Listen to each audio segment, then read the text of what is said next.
আসসালামু আলাইকুম friends, how are you? আশা করছি সকলে ভালো আছেন।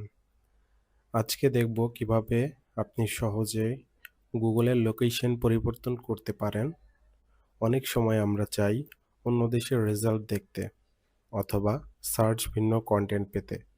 এই ভিডিওতে আমি একদম সহজভাবে সব দেখিয়ে দিব। তো চলুন কথা না বাড়িয়ে গুগলে চলে যাই। একটা গুগল পেজে আমরা যখন কিছু সার্চ করি আমাদের যেই কান্ট্রি বেস সে অনুযায়ী কন্টেন্ট বা ওয়েবসাইট এগুলো চলে আসে। তো এখন বেসিক্যালি আমরা হচ্ছে যেহেতু বাংলাদেশী আছি, তো বাংলাদেশের যে কোনো কন্টেন্ট ওয়েবসাইট চলে আসবে। সো আমরা যদি শুধুমাত্র ইউএস এর ওয়েবসাইটগুলো দেখতে চাই, তো সেক্ষেত্রে আমাদের হচ্ছে সেটিংস থেকে চেঞ্জ করতে পারি একটা ওয়েতে, আরেকটা হচ্ছে গুগলের ভিতরে সার্চ সার্চের মাধ্যমে। তো সার্চের মাধ্যমে আমরা কিভাবে দেখব? এটা হচ্ছে আমরা লিখব হচ্ছে ইউএসএ, সরি,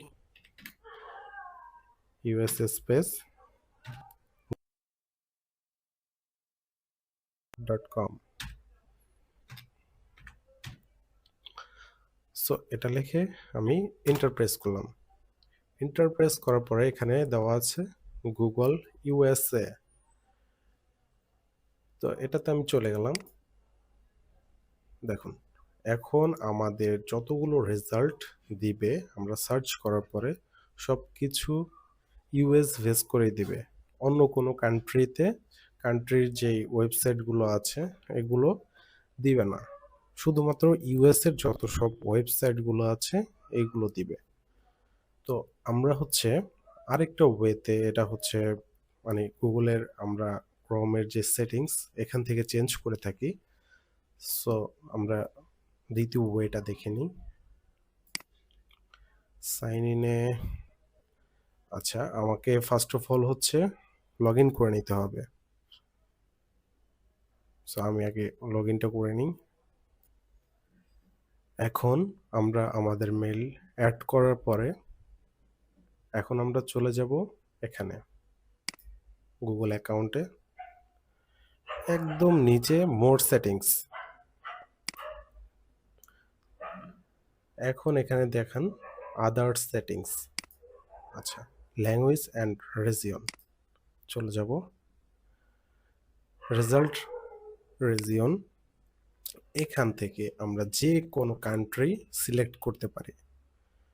এখন আমি আমার এখানে ইউএনআই, আচ্ছা ইউনাইটেড স্টেটস দিলাম, কনফার্ম। এখন কি দেখাচ্ছে? আগে কিন্তু এটা ছিল না, এখন দেখাচ্ছে results region United states.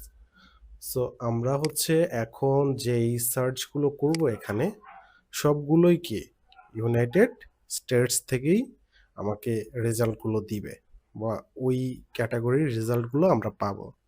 So আজকের ভিডিও এই পর্যন্তই। আশা করি ভিডিওটি আপনাদের অবশ্যই ভালো লেগেছে। যদি ভালো লেগে থাকে তাহলে অবশ্যই সাবস্ক্রাইব করবেন এবং একটা লাইক দিয়ে পাশে থাকবেন। কমেন্টে জানাবেন আপনি কোন দেশের লোকেশন সেট করতে চান। সো এই পর্যন্তই। আল্লাহ হাফেজ।